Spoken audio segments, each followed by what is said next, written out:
Duerme en el suelo, querida, dijo la amante de mi marido al ocupar mi habitación. Fingí bajar la cabeza, pero hice una llamada que acabaría con esa payasada rapidito.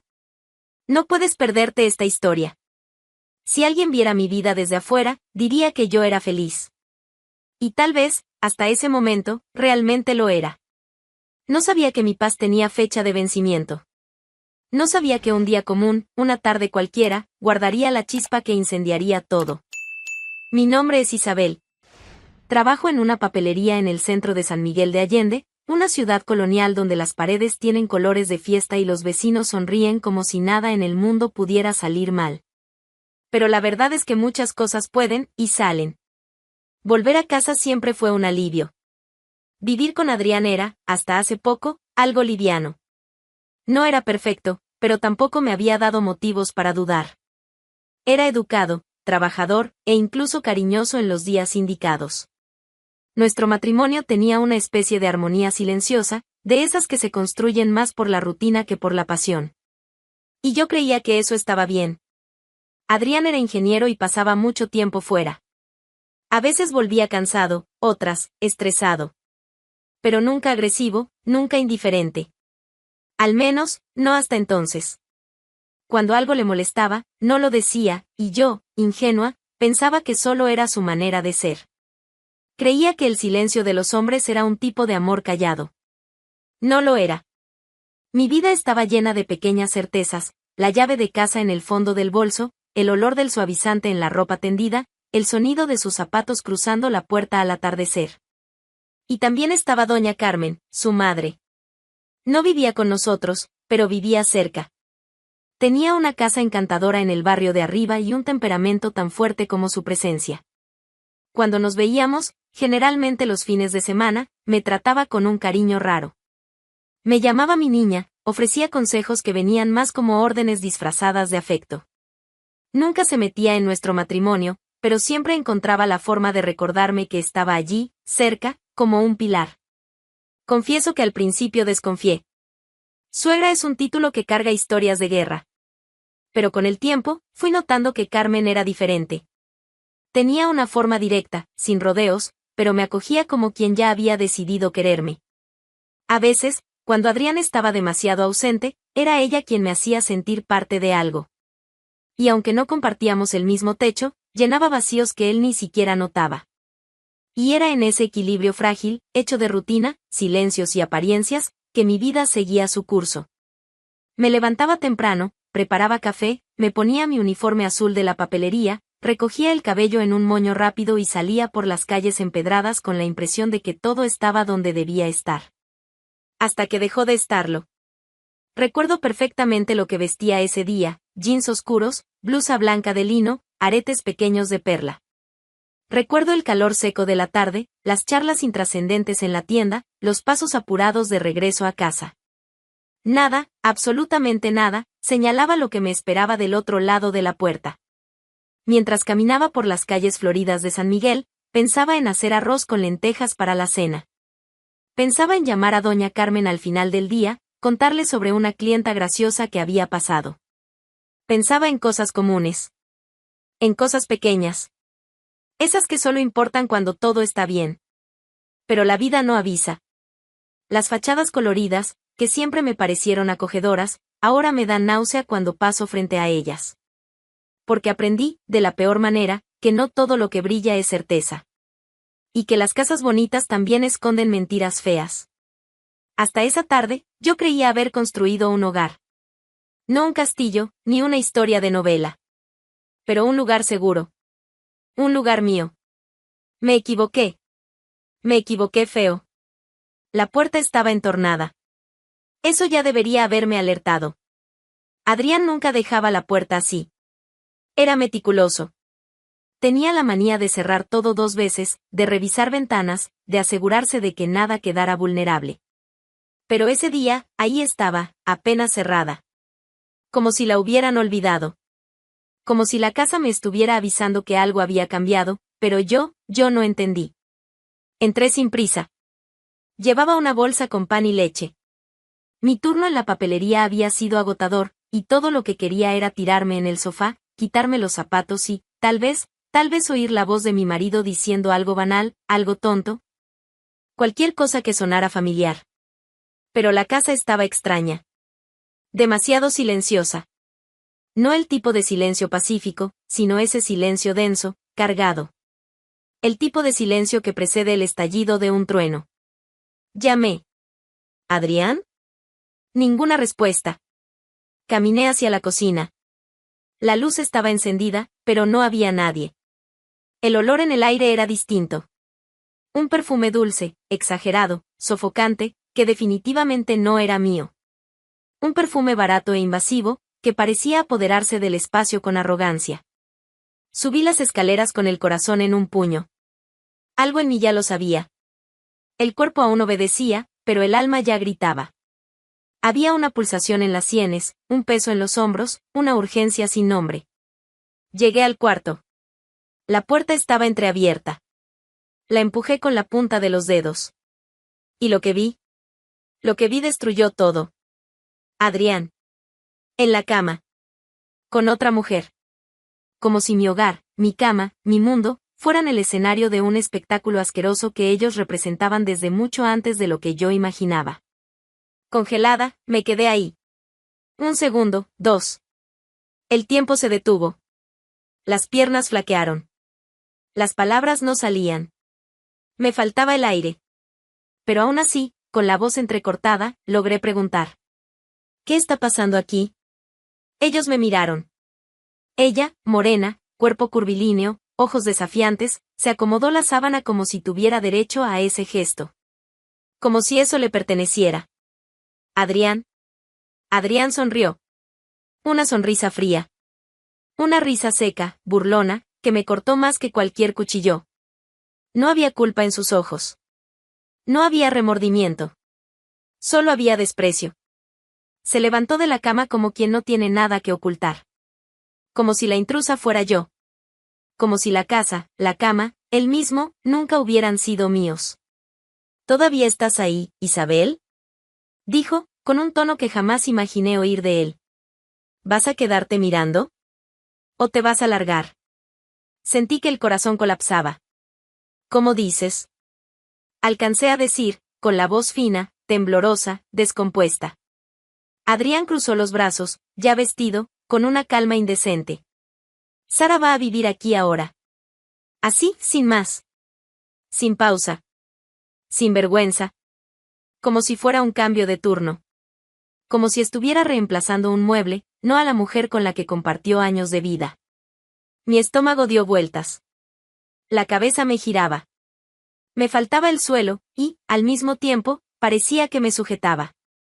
Quise correr, gritar, desmayarme, golpear, desaparecer. Pero no logré hacer nada. Ahí, frente a ese hombre al que amaba, no quedaba nada. Ningún rastro del compañero, del amigo, del cómplice. Solo quedaba un extraño. Un extraño cruel. Sara, ahora sabía su nombre, también se levantó. Ni siquiera me miró con vergüenza. Al contrario, caminó hasta el baño como si fuera la dueña de la casa. Pisaba con firmeza, como quien marca territorio. Su perfume lo invadía todo. Todo lo que un día fue mío. Yo me sentía un fantasma. Una sombra inútil en medio del teatro macabro que se desarrollaba frente a mí. ¿Vas a dificultarlo? Preguntó Adrián, con desprecio. ¿O vas a facilitar las cosas? Se me secó la boca. Me ardían los ojos. Sabía que si decía algo, lloraría. Y no quería llorar frente a él. Aún no. Aún no. Pero entonces él completó, con la misma calma de un verdugo acostumbrado. Ya no hay espacio para ti aquí. Sara va a vivir aquí ahora. ¿Se entiende o quieres que te lo dibuje? Entonces, el mundo terminó de venirse abajo. Me quedé allí, estática, intentando descifrar lo que acababa de pasar. El sonido de la voz de Adrián todavía resonaba en mi cabeza. Su frialdad, la seguridad con la que habló. ¿Cómo alguien mira a su esposa y le dice que otra mujer va a vivir en su lugar, con ese tono? ¿Con esa monstruosa naturalidad? Cuando mis pies finalmente se movieron, fue para salir. No por miedo, sino porque ya no cabía allí. Bajé las escaleras en silencio, como una sombra. aún con la bolsa en las manos. El pan y la leche. Un gesto tan cotidiano, tan ridículo, frente a la destrucción. Me senté en el sofá de la sala. Las manos temblaban. El pecho oprimido. Mis ojos vagaban por cada rincón de la casa como si ya no me reconociera. Las fotos en el estante. La alfombra. El jarrón de cerámica que compramos juntos en Toledo. Todo parecía burlarse de mí. Ellos se quedaron arriba por horas. Riendo. Caminando. Como si yo fuera invisible. Cuando cayó la noche, la pesadilla tomó nuevas formas. Escuché la puerta cerrarse. Pasos. Perfume. El mismo perfume sofocante de la tarde. Sara bajó con maletas en las manos. No una, ni dos. 4. Grandes, pesadas, con etiquetas de viajes recientes. Llevaba un vestido ajustado, rojo. Sandalias altas. Y una sonrisita de quien sabe que ha ganado. Con permiso, dijo, pasando a mi lado con la mayor naturalidad del mundo. La miré en silencio. Pero por dentro, estaba hecha pedazos. Entró en el cuarto de huéspedes, abrió el armario, y sin el menor pudor empezó a sacar mi ropa. Una por una. Camisas dobladas con cariño, vestidos que guardaba para ocasiones especiales, ropa íntima. Tiraba todo al suelo. Como si estuviera limpiando cualquier armario. Fui hasta la puerta, temblando. Esa ropa es mía. Ni me miró. Respondió, cortante. Ahora el espacio es mío. Y entonces, como si quisiera sellar la humillación con una firma, se giró, me miró a los ojos y dijo. Duerme en el suelo, querida. Las palabras vinieron como una bofetada. Como un empujón en el pecho. No supe qué responder. Nada tendría sentido. Nada serviría. Todo en mí se desmoronó de golpe. Me falló la respiración. Se me nubló la vista. Volví a la sala. El sofá seguía ahí. El mismo en el que tantas veces dormité viendo películas al lado de Adrián. Ahora, era el único pedazo de la casa que no parecía contaminado por ella. Me quité los zapatos. Me recosté en posición fetal. Las manos abrazando mi propio cuerpo. Los ojos fijos en el techo. La madrugada avanzó lenta. Y cruel. Intenté dormir. No pude. Intenté no llorar. Fracasé. El sollozo vino como una niña herida que no podía controlar. La almohada improvisada mojada con las lágrimas de quien ya no sabe dónde está el suelo. O dónde está su propio corazón. Y fue en ese agujero oscuro, en ese punto donde el alma parecía implosionar, que algo en mí cambió. La tristeza, sofocante, empezó a dar lugar a otra cosa. Un calor, un impulso, un hilo de voz que susurraba, basta. No fue un grito. Fue casi un susurro. Pero era mío. Mi primer pensamiento de supervivencia. Las manos, aún temblorosas, buscaron el teléfono en la bolsa. Encendí la pantalla. La hora, 3:17. El silencio de la casa solo era interrumpido por las risas apagadas que venían del cuarto. Mi pecho ardía. Y entonces, hice lo que parecía la única cosa posible en ese momento. Marqué. Doña Carmen. La llamada tardó en conectar. Tuve miedo de que no contestara. De que estuviera dormida. De que me dijera que descansara y lo dejara para mañana. Pero contestó. Y bastó con que dijera Isabel, para que mi voz se rompiera por completo. Doña Carmen, susurré. Necesito hablar con usted. Hubo un silencio. Pero era un silencio distinto. No el de la casa. Era un silencio atento. Presente. Y entonces, sin poder contenerme, me derrumbé. Las palabras salieron atropelladas, ahogadas en lágrimas. Le conté lo que vi. Cómo me echó. Cómo ella, Sara, invadió mi casa, mi espacio, mi todo. Le hablé de la humillación, del dolor, del suelo que me faltaba. Y todo lo que respondió fue: esto no se va a quedar así. Colgué con el corazón desbocado. El dolor seguía ahí. Pero ahora estaba acompañado de una llama. El sol salió sin prisa esa mañana. No dormí. Permanecí en el sofá como una testigo de mi propia ruina. A cada minuto, revivía la escena de la noche anterior, como si mi mente quisiera asegurarse de que no fue una pesadilla. A las 7 de la mañana, escuché el sonido que lo cambió todo, una camioneta frenando bruscamente frente a la casa. Se oyeron 3 portazos. Y, enseguida, el timbre. Me levanté lentamente. Me acerqué a la ventana. Y allí estaba ella. Doña Carmen.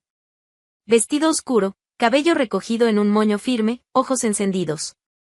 A su lado, 2 hombres que no conocía, grandes, con manos que parecían hechas para cargar el peso de otros. Abrí la puerta antes de que tocara de nuevo. Ella me miró.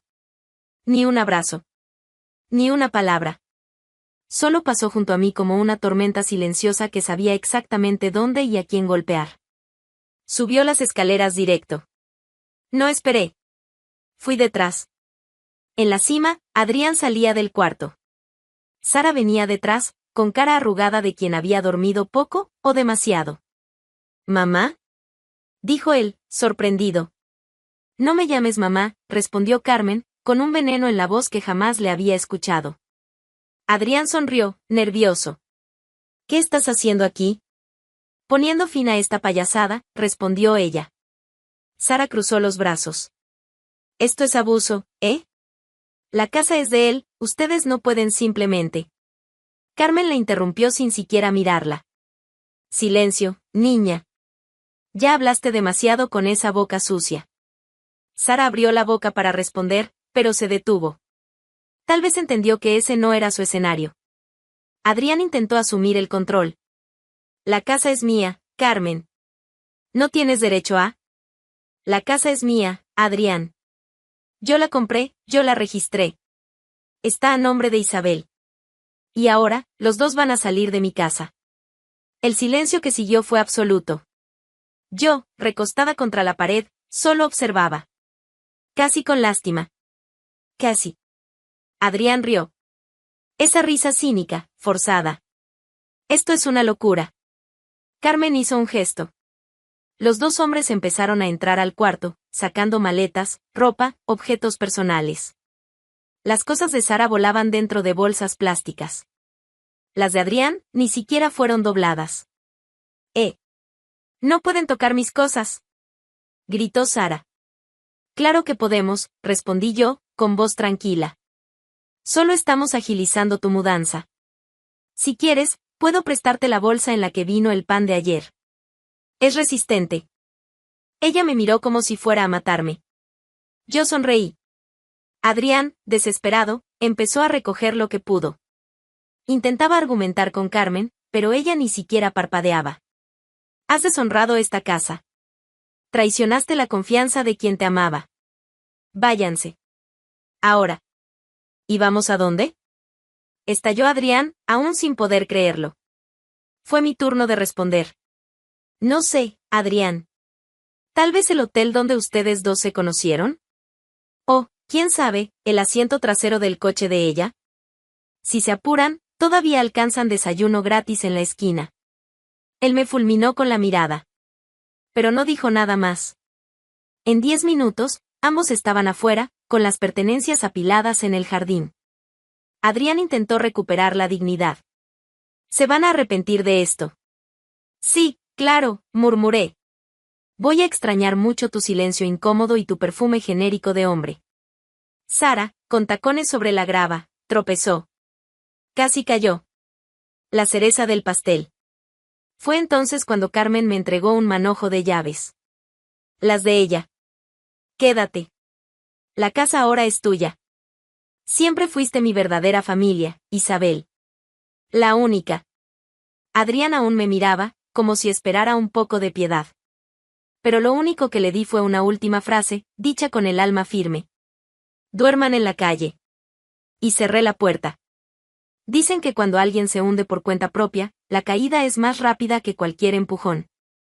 Y Adrián, bueno, él se desplomó con la misma arrogancia con la que me traicionaba. Después de la expulsión, se fue con aires de quien aún tiene el control de la situación. La cabeza en alto, el mentón firme, como si fuera una víctima de injusticia.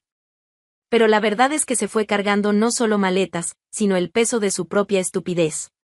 Y todavía no sabía cuán pesado era ese peso. Al principio, todavía tenía a Sara a su lado. La compañera de cama y traición. Estaban juntos cuando entraron en un cuartito estrecho y húmedo en las afueras de San Miguel. Un lugar con lo mínimo necesario, colchón de espuma, un ventilador que rechinaba y paredes húmedas. Nada que recordara la vida cómoda de antes. Y pronto quedó claro, Sara no había nacido para compartir miseria. La primera noche, se quejó del agua fría. La segunda, del olor del colchón. La tercera, hizo las maletas. La cuarta, desapareció. Adrián ni siquiera tuvo tiempo de sorprenderse. Ella se fue sin avisar, como una huésped aburrida que se da cuenta de que el hotel quebró. Dejó una nota escrita con prisa y arrogancia. No soy una mujer que viva con poco. Buena suerte. Él se quedó ahí. Solo. Sin ella, sin casa, sin apoyo. Intentó pedir refugio a amigos, colegas de trabajo, incluso a un primo lejano cuyo rostro apenas recordaba. Algunos contestaron el teléfono, otros ni eso. Pero nadie quería a un hombre cargado de vergüenza y escándalo. Adrián se volvió sinónimo de tragedia social. San Miguel de Allende, con sus calles habladoras y balcones indiscretos, se encargó de esparcir la noticia con eficacia. Entonces intentó recurrir a la empresa de la familia. Tocó la puerta como si aún fuera el hijo querido. Pero la recepción fue corta y dura. La recepcionista ni lo dejó pasar. Órdenes de doña Carmen, señor. Lo dijo sin titubear, sin parpadear. Él intentó insistir. Soy su hijo. Y justamente por eso, señor. Buenas tardes. Fue echado como si fuera un extraño. Y, en ese instante, realmente lo era. Extraño a su propia historia, excluido de su propio apellido. Con el orgullo herido y el ego destrozado, tomó la decisión más baja, demandó a su propia madre. Sí. Adrián Martínez demandó a doña Carmen. Quería la casa de vuelta, exigía indemnización, alegaba abandono, difamación, incluso usurpación patrimonial. La demanda era tan ridícula como él. Y, como todo en su vida reciente, el resultado fue otra caída. La justicia fue clara, la casa está a nombre de Isabel. Documentos firmados, registro consolidado. Punto final. Perdió en el papel, como ya había perdido en la vida. Mientras tanto, yo escuchaba los ecos de todo eso como quien oye las noticias de un país lejano. No leía los detalles, no buscaba saber más de lo necesario.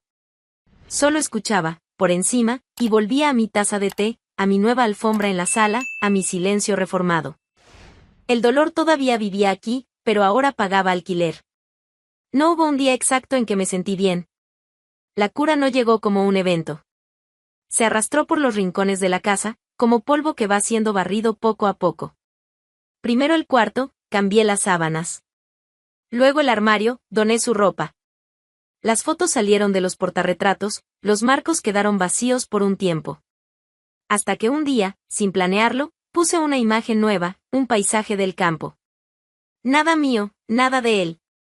Solo un pedazo de mundo sin recuerdos. El vecindario, claro, hablaba. Algunos venían con mirada de lástima. Otros, con esa curiosidad disfrazada de solidaridad. Y siempre aparecía alguien que preguntaba. ¿Y Adrián? A lo que yo respondía. Desapareció. Como todo lo que no sirve suele hacerlo. Lo decía con una sonrisa tranquila. Casi simpática. No por amargura, sino por justicia. Adrián, aquel hombre altivo que cruzaba la plaza con el pecho inflado, se volvió una sombra sin dirección. Doña Carmen me llamó para conversar una mañana de martes. Aún estaba reorganizando la casa, devolviéndole mi propio ritmo, cuando recibí el mensaje en el celular. Ven a la empresa. Quiero mostrarte algo. Me puse la misma ropa que usaba en los días en que necesitaba hacerme fuerte, pantalón negro, camisa blanca, moño firme. Me miré en el espejo. El rostro aún llevaba marcas de todo lo que viví. Pero los ojos habían cambiado. Ya no estaban perdidos. Estaban atentos. Llegué a la empresa sin saber qué esperar. Esa era la antigua trinchera de Adrián, y confieso que, por unos segundos, pensé en darme la vuelta. pero Carmen apareció en el pasillo como una avalancha de propósito. No quiero que solo sigas con tu vida. Quiero que la reconstruyas con tus propias manos. Y aquí hay espacio para eso.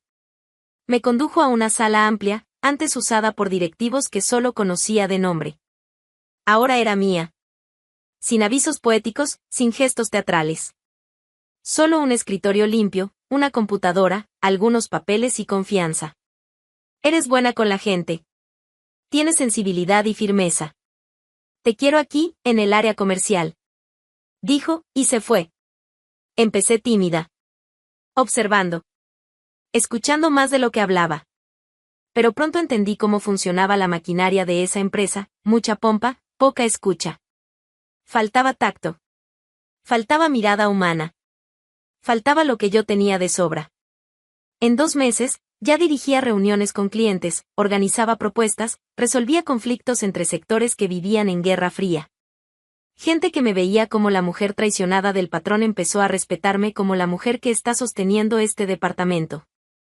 A veces, cruzaba miradas que me subestimaban. Otras que me medían como quien intenta adivinar de dónde vengo. Yo lo permitía. Porque, cuando estás ocupada siendo competente, no te queda tiempo para defenderte de gente pequeña. Las cosas también cambiaron fuera de la empresa. Reactivé viejas amistades, empecé a salir con colegas de trabajo, no por carencia, sino por gusto. Iba al mercado los sábados, volví a frecuentar el cine. Descubrí un restaurante nuevo cerca del puente, donde la comida era buena y nadie me miraba como si fuera una nota al pie del escándalo de otro. Nunca volví a ver a Adrián. Pero supe algunas cosas. Que intentó abrir un negocio con un conocido y fue estafado. Que lo volvieron a desalojar. Que pasó un tiempo durmiendo en el auto de un excolega. Y sinceramente, no deseé venganza. Porque peor que perderlo todo, es ser olvidado por todos. Y eso, lo logró solo. Con Sara, lo mismo. Nadie volvió a saber de ella. Desapareció de la ciudad como humo barato. Tal vez esté haciendo lo mismo con otro, y un día, tendrá el mismo final. Doña Carmen siguió cerca. Sin agobiar, sin exagerar. Solo presente. No debí haberle dado tantas oportunidades, confesó un día. Ni yo, respondí. Pero tú eres el mejor acierto que tuve. Y eso bastó. Porque allí, en esos pasillos de la empresa, en la sala con olor a café y papel impreso, yo construía otra versión de mí. Una mujer que cayó desde una altura dolorosa, pero aterrizó entera. No sin grietas, pero entera. Porque el dolor no rompe. Revela. Un día, una chica de recepción, tímida, me llamó aparte. Isabel, perdona la pregunta, pero, ¿qué fue lo que pasó exactamente? ¿Contigo y tu ex? La miré. Joven, ingenua, llena de preguntas que quizás ni eran suyas todavía. Sonreí con calma. Fue la noche en que dormí en el suelo, y desperté de pie. Ella me miró sin saber qué decir. Y yo seguí mi camino hacia la sala de reuniones, donde me esperaba una negociación difícil. Pero nada que pudiera sacarme del eje. Porque, después de sobrevivir a un hogar hecho pedazos, una sala con un contrato complicado es juego de niños. Y así, cerré el ciclo. No con gritos. No con venganza. Con trabajo, dignidad, y la certeza de que, esta vez, nadie volvería a ponerme en el suelo.